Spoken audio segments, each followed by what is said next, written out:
श्री स्वामी समर्थ. तुमचा आजचा दिवस आनंददायी आणि आरोग्यदायी जावो हीच स्वामीचरणी प्रार्थना. आपल्याला प्रत्येकाला एक कुलदेव आणि एक कुलदेवी असते. कुलदेव म्हणजे आपले वडील आणि कुलदेवी म्हणजे आपली आई. तर आपले जे कुलदैवत आहे त्या ठिकाणी जाऊन आपण वर्षातून एकदा तरी त्यांचे दर्शन घेतले पाहिजे आणि आपली यथाशक्तीने त्यांचा जे काय मान सन्मान आहे तो केला पाहिजे. बऱ्याच वेळेस असं होतं की आपल्याकडून कुलदेवीचा, कुलस्वामिनीचा सेवा घडत नाही. आपल्या घरामध्ये फोटो असतो, मूर्ती असते किंवा टाक असतो, परंतु बऱ्याच वेळा आपल्याकडून पाहिजे तशी सेवा घडत नाही. त्यामुळे आपल्या जीवनामध्ये अनेक अडचणी येत असतात. कुणाला नोकरीत यश येत नाही, तर कुणाचे लग्न जमत नाही, तर कुणाच्या घरात पैसा येतो पण टिकत नाही. आपण कुठल्याही सेवेत असू, स्वामी सेवेत असा किंवा कुठल्याही देवाची तुम्ही सेवा करत असा, परंतु आपले जे कुलदैवत आहे त्याला कधीही विसरायचं नाही. दुसऱ्या सेवेबरोबरच कुलदेवाची देखील सेवा आपल्याला करायची आहे.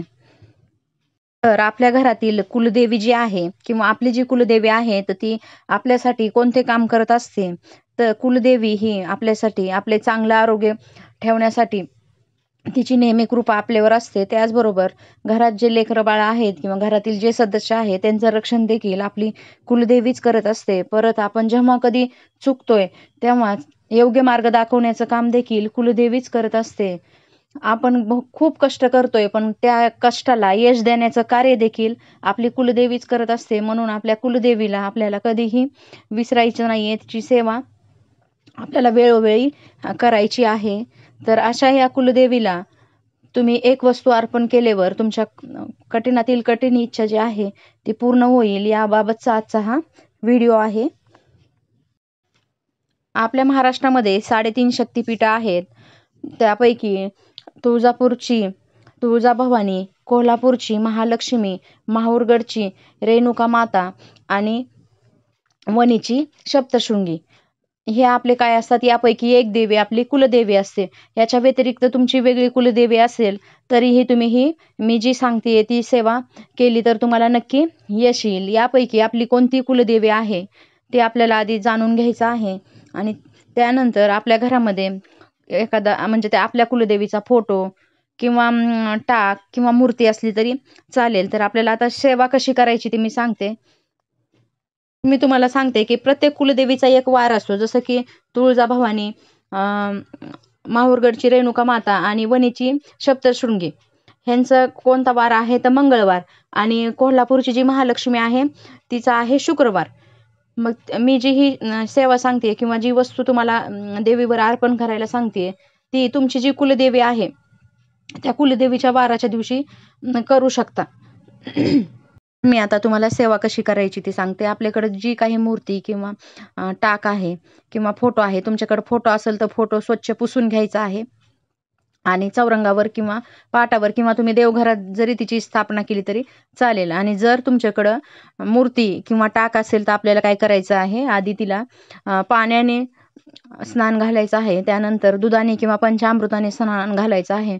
परत तुम्हाला पाण्याने स्नान घालून मूर्ती स्वच्छ पुसून तुम्ही तिची चौरंगावर स्थापना करा, पाटावर करा किंवा जे देवघरात जिथं तुम्ही ठेवता तिथं ठेवली तरी चालेल. नंतर काय करायचं आहे, तुम्हाला तुमच्या कुलस्वामिनीला कुमकुम अर्चन करायचे. कुमकुम अर्चन म्हणजे काय, तर देवीच्या पायापासून डोक्यापर्यंत तुम्हाला काय करायचं आहे, कुंकू अर्पण करायचं आहे. ते तुम्ही 108 वेळा करू शकता, 11 वेळा, शक्यतो 108 वेळा आपल्याला काय करायचं आहे, कुमकुम अर्चन करायचं आहे. तर कुमकुम अर्चन म्हणजे काय असतं परत एकदा सांगते की देवीला पायापासून डोक्यापर्यंत जे आपण तिच्या अंगावर कुंकू अर्पण करतो त्याला कुमकुम अर्चन असं. कुमकुम अर्चन करत असताना तुम्हाला मन एकाग्र ठेवायचं आहे, इकडे तिकडे लक्ष द्यायचं नाही. पूर्ण एकाग्रतेनं आणि मनोभावे तुम्हाला ही जी सेवा आहे ती करायची आहे. आणि जेव्हा तुम्ही कुमकुम अर्चन 108 वेळा देवीला करताय तेव्हा 9 मंत्राचा तुम्हाला जप करायचा आहे. तो कोणता मंत्र ते मी तुम्हाला सांगते. ओम ऐं ह्रीं क्लीं चामुंडाय इच्चे नमः या मंत्राचा तुम्हाला प्रत्येक वेळी जेव्हा कुंकू तुम्ही देवीच्या अंगावर टाकताय तेव्हा तुम्हाला प्रत्येक वेळी ह्या मंत्राचा जप करायचा आहे. असं कुंकू तुम्हाला 108 वेळा कुमकुम अर्चन करायचं आहे आणि 108 वेळा हे मंत्र देखील म्हणायचं आहे. हे मंत्र जो आहे तो अतिशय प्रभावी मंत्र आहे. तुमची जी मनातील इच्छा तुम्ही देवीला सांगितलेली आहे ती इच्छा पूर्ण करायचं काम हा मंत्र जो आहे तो करत असतो. कुंकुमार्चन पूर्ण झाल्यानंतर तुम्ही सुरुवातीला संकल्प करू शकता किंवा कुंकुमार्चन झाल्यानंतर तुम्हाला देवीला नतमस्तक व्हायचं आहे. म्हणजे देवीसमोर डोकं टेकवून देवीला सांगायचं आहे की देवी, मी माझी ही इच्छा आहे आणि ते पूर्ण करायचं काम तू कर. तुम्ही जसं तुमच्या आईकडे हट्ट करता की एखादी वस्तू पाहिजे असल्यावर की आई मला ही वस्तू पाहिजेच आहे, मला देच, म्हणून जसं आपण आपल्या आईकडे हट्ट करतो तसंच आपल्या कुलस्वामिनी देखील आपली आई असते. म्हणून तुम्हाला आईला जसा हट्ट करतो त्याचप्रमाणे आपल्याला कुलस्वामिनीकडे देखील आईसारखा हट्ट करून माझी एवढी इच्छा देवी तुला पूर्णच करावी लागेल, मी सेवेत कुठंही कमी पडणार नाही असं म्हणून तुम्हाला काय करायचं आहे, नतमस्तक होऊन देवीला शरण जायचं आहे, पाया पडायचं आहे. त्यानंतर आपल्याला देवीला हळदी कुंकू वाहून घ्यायचं आहे, अक्षदा वाहून घ्यायची आहे. अक्षदा म्हणजे तांदूळ. त्यानंतर तुम्ही छान देवीला वेणी लावू शकता किंवा तुम्ही गजरा, हा अत्यंत वेणी आणि गजरा देवीला अत्यंत प्रिय असतो, म्हणून तुम्हाला त्या दिवशी गजरा किंवा वेणी देवीला लावायची आहे. त्याचबरोबर एक गोष्ट विसरायची नाही, एक पानाचा विडा तुम्हाला देवीला त्या दिवशी ठेवायचा आहे. तो पानाचा विडा कसा बनवायचा, तर एक जोड पान घ्यायचं, त्याला चुना कात लावायचा, त्याच्यावर खरी साखर ठेवायची, एक विलायची आणि फूल असलेली लवंग लावून तुम्हाला काय करायचं आहे, देवीला तो विडा जो आहे तो व्हायचा आहे. परत एकदा देवीला नमस्कार करायचा आहे. देवीला खडी साखरेचा किंवा दूध साखरेचा तुम्हाला नैवेद्य जो आहे तो दाखवायचा आहे, म्हणजेच देवीला अर्पण करायचं आहे. त्यानंतर कुंकुमार्चन केलेलं कुंकू जे आहे ते तुम्हाला छोट्याशा डब्बीमध्ये किंवा डब्यात भरायचं आहे. आणि हे जे कुंकू आहे ते घरातील सदस्यांनी रोज लावायचं आहे.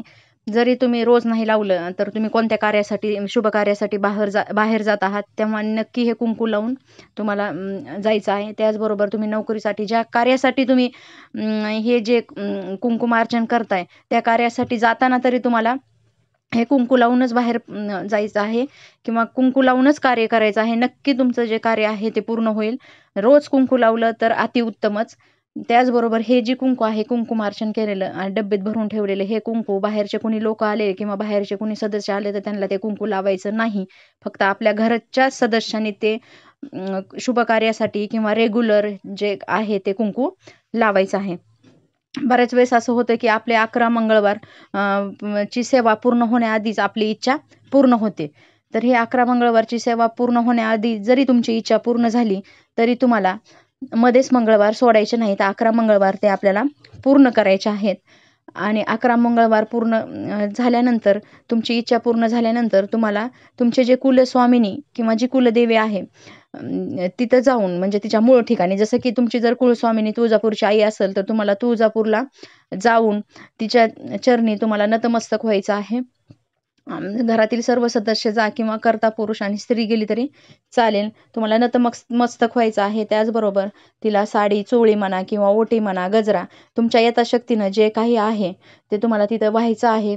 आणि आणखीन एक गोष्ट लक्षात ठेवा, वर्षातून एकदा तरी आपले जे कुलदेव आणि जी कुलदेवी आहे तिच्या दर्शनाला तुम्हाला जायचंच आहे न चुकता. जेव्हा तुम्ही कुलदेवी आणि कुलदेवाला चुकणार नाही तेव्हाच तुमच्या घरात सुख, शांती, समाधान आणि तुमच्या सर्व इच्छा पूर्ण होतील. परत परत मी सांगते, तुम्ही कुठल्याही दुसऱ्या सेवेत असा, ती सेवा करत करत तुम्हाला कुलस्वामिनींना आणि कुलदेवाला कधीही विसरायचं नाही. बरं, तुम्ही म्हणाल की आम्हाला लगेच जाणं शक्य नाही ताई, तर तुम्हाला लगेच नाही जाता आलं तर इच्छा पूर्ण झाल्यानंतर वर्ष व्हायच्या आत तरी तुम्हाला जाऊन देवीचं दर्शन घ्यायचं आहे.